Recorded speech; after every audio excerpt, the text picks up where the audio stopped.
The AGRI-5 transformation show seeks to showcase opportunities and highlight the lack of transformation the country has not achieved with the democracy, completing 3 decades this year. Further, it will assist SMMEs, upcoming and emerging farmers to access markets to further understand their opportunities within the sector. Today in studio, we are joined by Mr. Kali Krau. Kali, thank you for joining us. Yes, thank you so much. It's a pleasure speaking to you, and just call me Kali. This Mr. is not necessary. Nobody calls me Mr. No worries. Thank you. Perhaps just give us a background of who you are before you joined AfriForum, and just tell the viewers what AfriForum does as an organization. Yes, I was a teacher, which I also think is a very important job. But I always wanted to make a broader influence. Of course, in teaching, you make a big influence. You have a big influence on a number of children, but also in terms of the broader political arena, I wanted to get involved, not in party politics, but in civil society, because I believe we need a very strong civil society. There are various role players that are needed in terms of government, in terms of the business community. But civil society is needed on various fronts, not only political parties. Sure. And what AfriForum, since our formation, we formed ourselves as a civil rights organization. Today, 19 years later, we are the biggest civil rights organization in the Southern Hemisphere with more than 300,000 members. But we have a two-pronged approach in terms of what we do. The first is we are a watchdog organization, and if you on a watchdog organization, you have to take on serious issues, and of course that leads to you not being on the Christmas card list of many people. Sure. But we need to make sure that we fight crime. And when we are a watchdog, we believe that what we do there is in the interest of all the people in the country. When we fight crime, it is something that affects all, and there are also certain sectors where specific strategy is needed, putting pressure on the police when they are not doing their job well. And of course, secondly, we also fight corruption, which is to the detriment of everybody, because we need the state coffers to make sure that service delivery can be done in an effective manner. That we are taking on. And then, of course, there are various human rights issues. We have Advocate Gary Nel and his private prosecution unit that takes on issues where normal society has been affected negatively by the collapse of the criminal justice system. And in that case, 95% of the people that are assisted by Gary Nel and his team are black people. That is on the one side. Also, property rights is also, as a watchdog organization, we know if property rights are disrespected, it has a negative effect, unintended negative effect many times on all people. The most important part of our work is actually our building part, not the watchdog community building part, and that is 80% of our activities. But of course, those activities don't get media highlights. It's not part of big news. It doesn't go viral on social media when we fix a pothole. But if you photographed with a red tie at the White House, that gets publicity. But 80% of what we do is to say, with the failure of government on many levels, also on local government level, we have 80% of municipalities that are dysfunctional. You see service delivery deteriorating in terms of water, in terms of electricity infrastructure, in terms of the roads, in terms of the towns being dirty, in terms of refuse dumps that are not according to the rules, that is in a big mess. So then we said, what can we do about this? We cannot change the behavior of government. Well, you can vote once in 5 years. But the Lord gave you hands and gave you the ability to make a difference every day. So we started with the whole concept, what we call in Afrikaans, ons self. We do it ourselves. And in that respect, we fix potholes in towns, we clean up towns, we test water in towns, we assist municipalities that want to cooperate with us. Many of them, because of political differences, of course, don't want to do that, which I don't think is clever, because it's in the interest of all. In Paris, for instance, the one here in the Free State, if there's not water, it's not only Afrikaners that get dirty water or not clean water, it's everybody. So cooperation is needed, and we are more than willing to do that, but also on the safety sector. If communities are not safe, they can do something themselves to make sure the communities are safe, of course, within the framework of the law. We have 177 neighborhood watches across the country, and those neighborhood watches are also looking at the safety of the broader community. You know, we don't drive past and say, this is an English-speaking person living here, we're not going to help. So in that sense, we also have good cooperation in communities with various stakeholders. So it's watchdog on the one hand, making a difference, building infrastructure, and also working with traditional communities on the same concept, to say government is not going to solve the poverty problem at the Barolong Buseleka community or the Amabele community. The community can do it themselves, and that is not a foreign concept. You have in isiXhosa, you have Vuk'uzenzele, stand up and do it yourself. So in that regard, also with regard to the experiences that we have, we work with communities, especially in rural communities, with agricultural programs. Winter wheat we have at the Barolong Buseleka, vegetables, indigenous goat stud. So those are the solutions that we propose, that communities should take responsibility for themselves.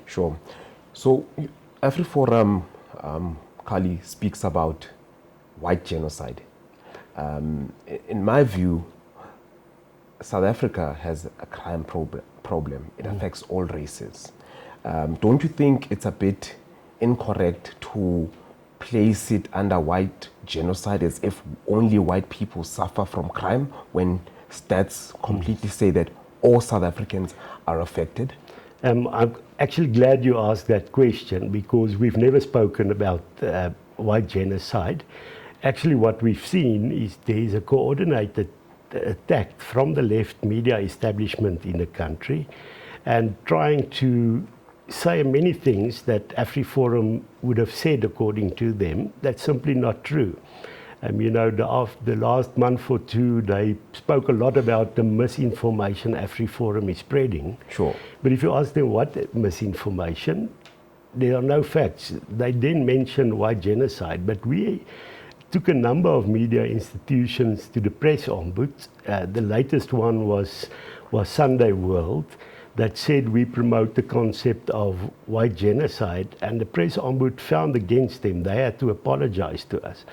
News 24 did it the other day. We have a complaint against them, and you can watch News 24. One of these days they will have to apologize again. What we are saying is all lives are important. We are saying it's a disgrace that 72 people are being murdered in this country every day. But what we are saying further is not special treatment. In the country, we have what you call priority crimes. And it's not because those crimes are more important, it's because those crimes need a specific strategy. We have rhino poaching in the country is seen as a priority crime. It's not because elephant poaching is not a problem, but you need a specific strategy there. Gang violence in the country is a priority crime. Not because lives on the Cape Flats are more important than anywhere else. You need a specific strategy. So what we've been calling for, and we've still called it, recently we wrote a letter to the President, declare this as a priority crime, because farm murders and farm attacks. Because it means you have to use your resources in a different way. It's remote areas. And that is the first thing. Then the second thing we're asking for is do not allow people to sing "Kill the Boer, kill the farmer." So we can, there can be many arguments, it's figurative, and so I have 4 children, and if they hear that, and I tell them, it doesn't mean what he's saying, then I see the devastating effect that it has on my own children. Yeah. So that is why we are calling on the president, denounce this, because you cannot have that done. And then the third issue is that we say, don't ignore the fact that we are seeing torches. An old lady a drill was used to drill a hole in the feet. Blow torches are used, hot irons, and boiling water. And if we say, well, okay, these things are true, it's not that lives of farmers are more important than other lives, but this is a problem.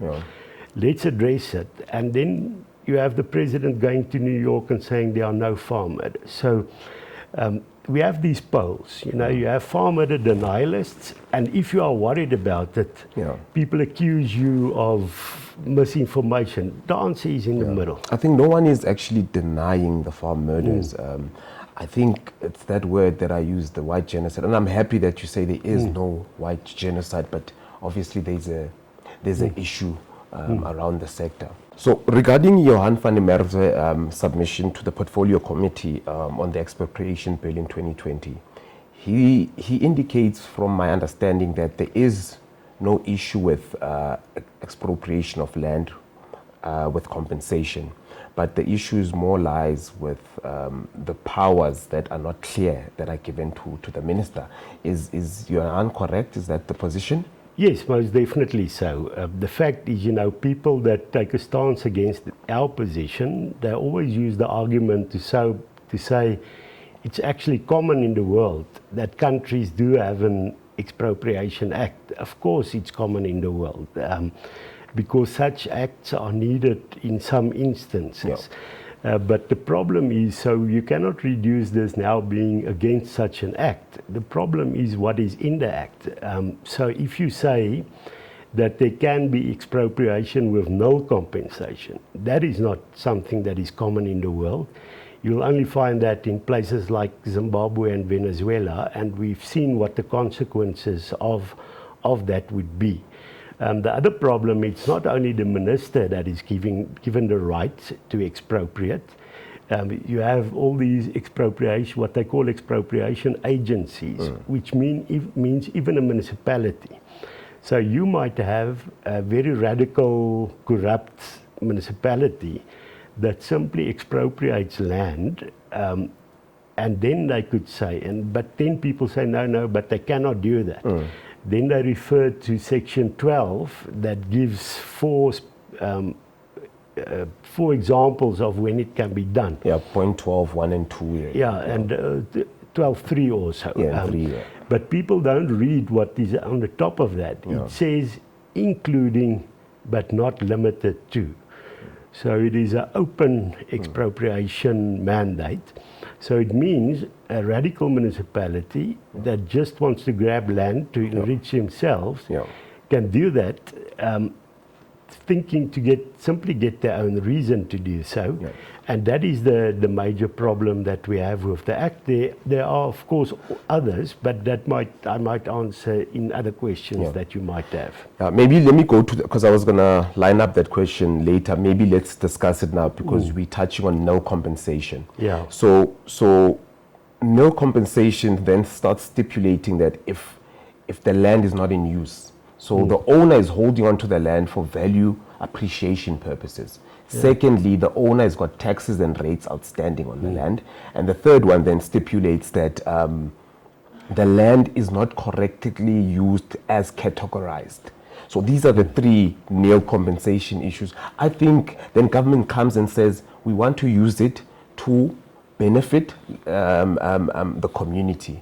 Don't you think, based on those 3 positions that they're giving us, no compensation should be granted? Well, if you look at, for instance, let's take urban areas. A building is abandoned, the owner is gone, the place is dilapidated, it becomes a health risk. In terms of those issues, one can argue in terms of what he said here, but those examples should be clearly defined. If you say, well, somebody just buys land for it to appreciate in value, all people that have a retirement fund buys shares to have it grow in value. You sometimes buy a stand. Yes, but sorry to come in there. Then government says we urgently need to build a school here. Yes. And you are doing investments, rightfully so. But government says we need to build a school here. Yes, but then you go through the expropriation process with compensation. Yes. You cannot simply just say we're going to do it without compensation. And the problem is now they might start thinking out other reasons to expropriate, and the Act does not disallow that. Then, of course, there are also other examples. The Act also says we don't have control over your land. But what we've seen is, for instance, we supported a black farmer a few years ago, Dr. Maseremule. Yeah. His farm was invaded by land grabbers.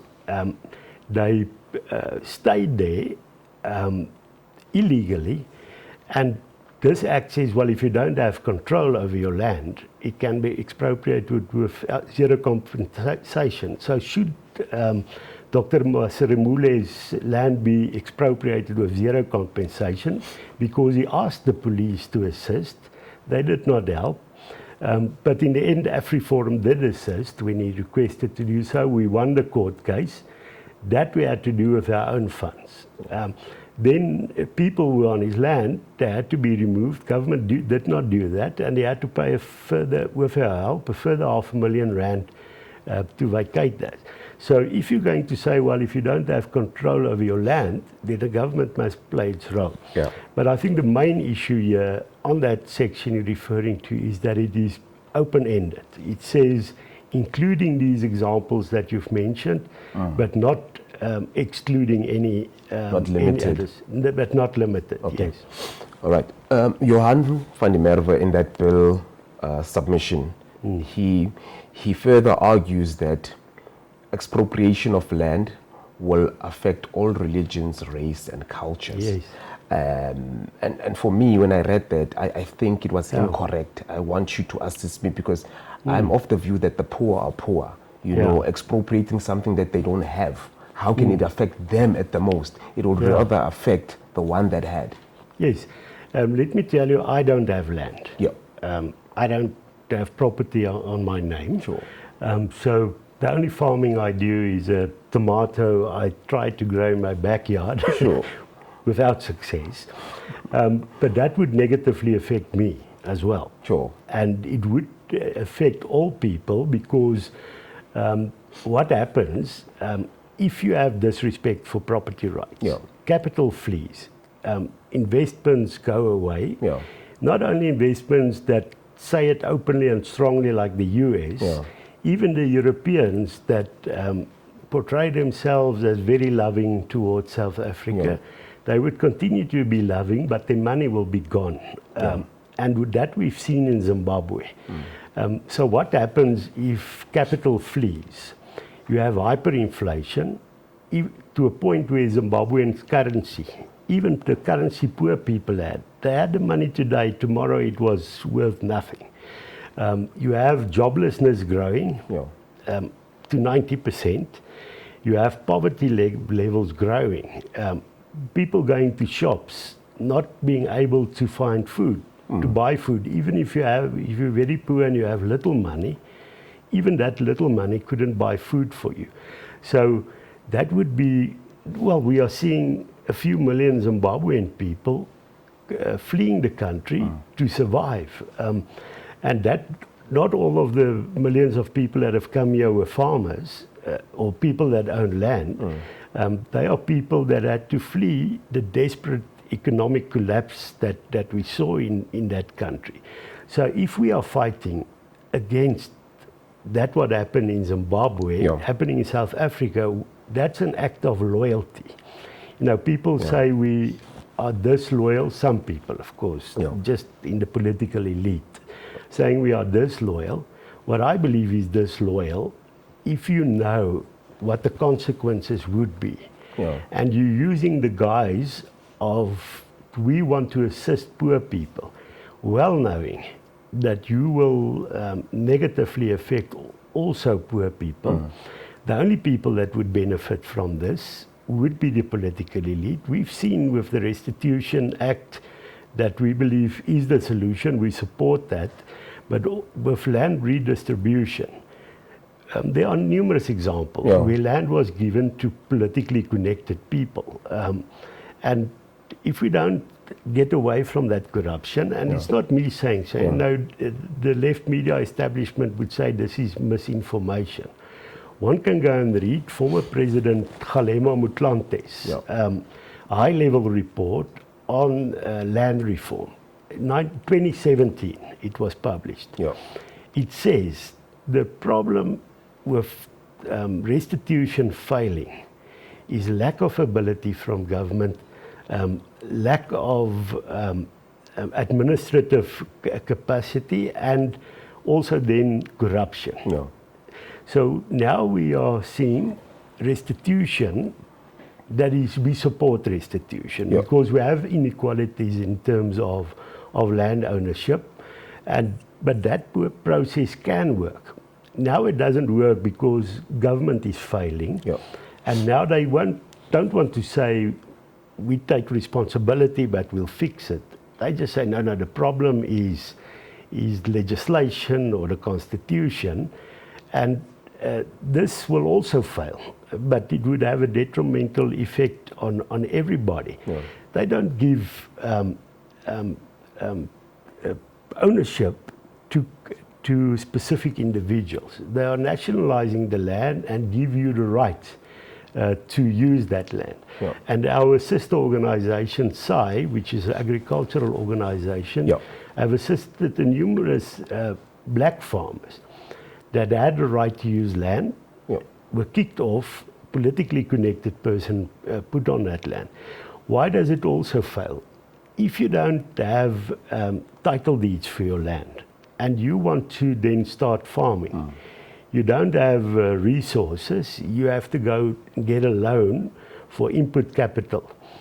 If you don't have a title deed, the problem is you will not be able to get a loan. So what is happening, government says that 80% of, even 90% of their projects fail. It's not because black people can't farm. Black people have been living in Africa for centuries, and have farmed, mostly subsistence farming, but they farmed. And it's not because of that, it's because they are set up for failure through not getting title deeds for that. The same is in traditional communities. The Barolong Buseleka, government owns the land. So the Barolong Buseleka wants to get investment from outside to develop their area, but they can't. So those are the things that we need to change. But that's a hard argument. If we come with that argument and saying expropriation without compensation is wrong, people don't enter into discussion. They simply say, you are anti the process of black people owning land, which is of course false. And if we don't open the debate, we will be in serious trouble, all of us. If a ship sinks, it doesn't matter in which cabin you stay, you are going down with it. So that is why we, on the one hand, take a very strong approach to pressurize government, because we see that the ANC's open policy, they openly say, if you read their strategy and tactics document, they work with the balance of forces. We wrote to the president in April 2024, asking him to speak with us with regard to the Expropriation Act and the negative aspects of it. He just ignored us. So that is within the balance of forces. If somebody thinks they are untouchable, it's just a small group saying something here that I can ignore, then they just push on with an agenda that's not in the interest of the country. So then we have to say, okay, what now? Can I come in there? That is why international pressure is needed. I want to come in there and then you can complete it. Us as the citizens, the stance that AfriForum did by going to the United States of America, it has affected us as a people.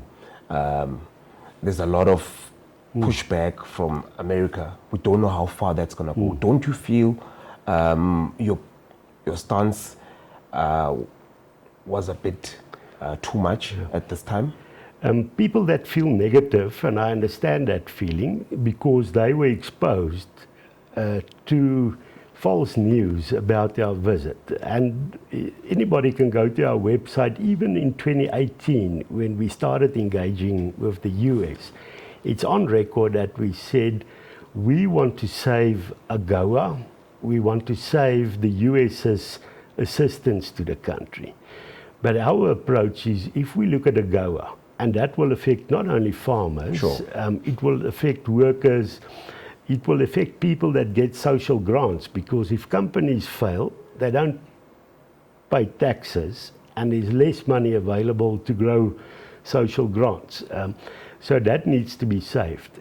What we were told in the White House and also previously to say, even if we want to save AGOA, our AGOA asks us of us to make sure that property rights are respected, to make sure that human rights are respected, and to make sure that the country does not actively work against the interests of the US. We don't have to promote the US interest. We can remain neutral, such as India does effectively. So what we are then saying to them is pressurize the ANC leaders that are doing this. So you guys, you gave me those three items, AGOA's position as to what AGOA seeks of our state. But now you mentioned that you then pressurize them on these three bases. Let me say why. You know, there are even people in cabinet from other parties that are saying this is just misinformation. If we go to them and just explain, they will say, oh, you know what, we were wrong. Our embassy that have monitored these for many years, our State Department that follows what is going on, we see Julius Malema video clips of him singing that. To think we're going to solve it that way, it's not going to work. If there's an anger there with regard to Israel, the support for Hamas against Israel, and a number of issues, so that won't work. Then we say, okay, what is the one that would work? We need a direction change in the country. And the people that can say it is, listen, if you're going to disrespect property rights, this is going to happen. So the Americans can be quiet, like the Europeans, but then just kick us out. So we are saying, open up the issues, say what it is, let us to say what can we do to solve it. So our approach is not an ostrich approach, putting our head in the sand and thinking it will be, everything's going to be fine. We are going to be kicked out of AGOA, and we are the ones that trying to save it. And that is loyalty towards all the people in the country. And people should not equate ANC leaders with the interests of the country. We are saying don't punish South Africa, and we've said it all along. But we must hold those people responsible that are elite, that enrich themselves, and then do these things because they simply don't care. I heard an ANC leader, somebody told me in a private discussion, he said, you know, we won't give in to the US, we'll rather eat grass. But he's lying. He won't eat grass. He will continue eating caviar because of the resources of the state that has been plundered. The people that would eat grass, I hope it's only figuratively because that would be, of course, terrible, are the people on the ground level, and we have to fight for them. If people call us names, then so be it. We believe it's the right thing we're doing. Sure.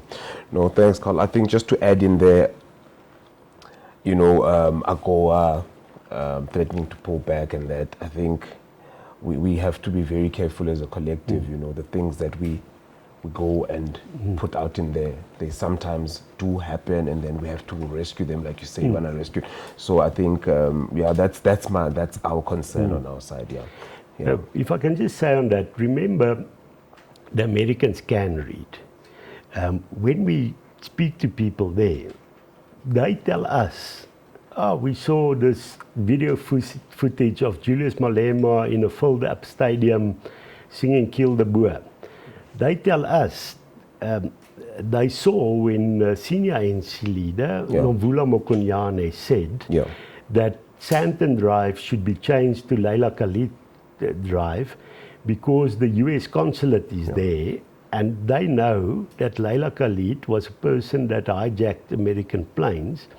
And then she says, we want that name to change, to force the American consulate to have a name on their letterhead with their address. We don't tell them that. And these things are real. They have a list. Even they gave it to us for the first time in terms of a bill that was proposed in their house. To say the relationship with South Africa should be reviewed. And then the reasons are given. Not anything that we told them. So people that think if we don't speak, they won't know. In fact, they know. Even issues like the naval operation we had with China and Russia.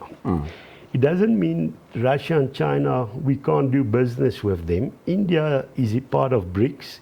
They do business with them, but they also, the President Modi from India was in the White House the other day. It is possible. If we say we put the interests of our people first, it means our foreign policy should be built on what is in the interest of our people. It is not in the interest of our people to fight with China or the US. The US is our second biggest trade partner. But I would say the most important. Why I say so is that in terms of China, we import more from China than we export. And what we export, 80% of it is raw materials that they then make products and then sell it back to us. In terms of the US, we export more to the US than we import from them. So there's a surplus in trade, which makes it better for us. We also, 70% of what we export to the US are manufactured goods, not raw materials. That means jobs are created by that. That means income is generated through taxes and a number of other issues. So to now come and say, we are going to now become a part of a power struggle internationally is not in our interest. And those are the kind of things that we take on. And that makes us unpopular with the ruling elite. But we'd rather be unpopular doing the thing that's in the interest of the country and the people of this country than being popular and refuse to say something, and we end up like Zimbabwe. That is not in our interest. Sure. Then our colleagues at Farmers Weekly published an article stating that 83% of the farm murders are people that are known to the farmers. Don't you think the farming community needs to strengthen their vetting in terms, because that's a high number, it's very concerning that actually the people that are causing these farm murders are known to us at that level, Yes, when I heard that figure, I asked our research team, and we have a research team here in AfriForum, also publishing our own statistics with regard to crime and specifically also farm murders, to ask them to investigate that. That is something that was published in an article without substantial sources being quoted. They then found that source, and it was a person that wrote a book on farm murders and took it to a few examples of cases, and that figure was there.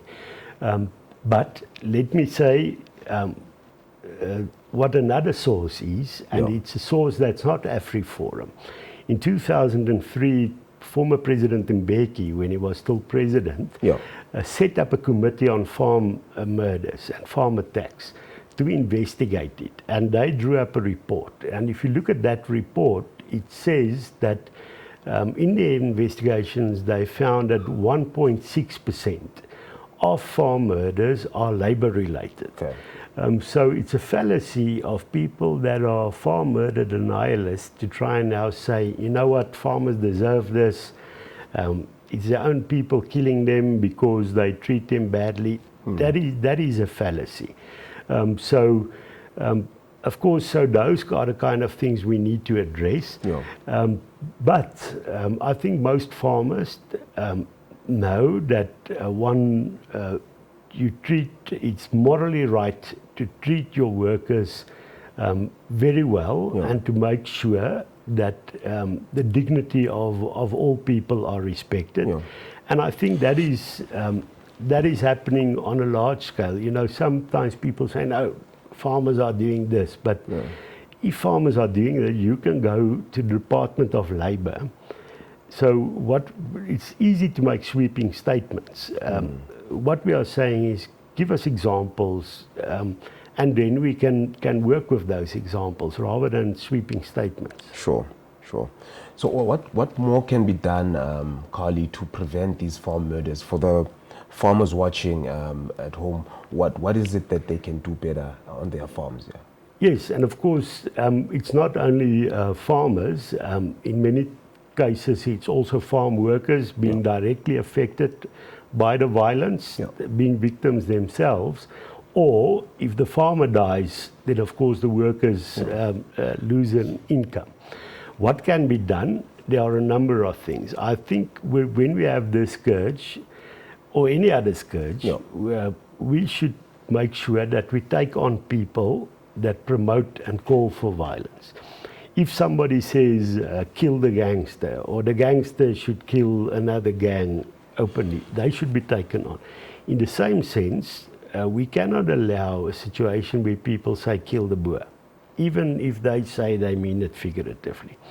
Secondly, farm murders and farm attacks should be made a priority crime, because it means then, like with gang violence, we would then have a specific strategy to say, how are we going to counter specifically this? Then the other thing government can do, the commando system was disbanded for political arguments that we don't have to go into now. But we from AfriForum side have 177 neighborhood watches and farm watches that are in rural and urban areas. That plays a constructive role within the framework of the law. The last thing we need is people going around like cowboys doing things that's not right. And we want to work with the police. We do so in many cases, but that government should say to the police, it's fine. We have a drone ability. We have more than 100 pilots that we've trained to fly drones.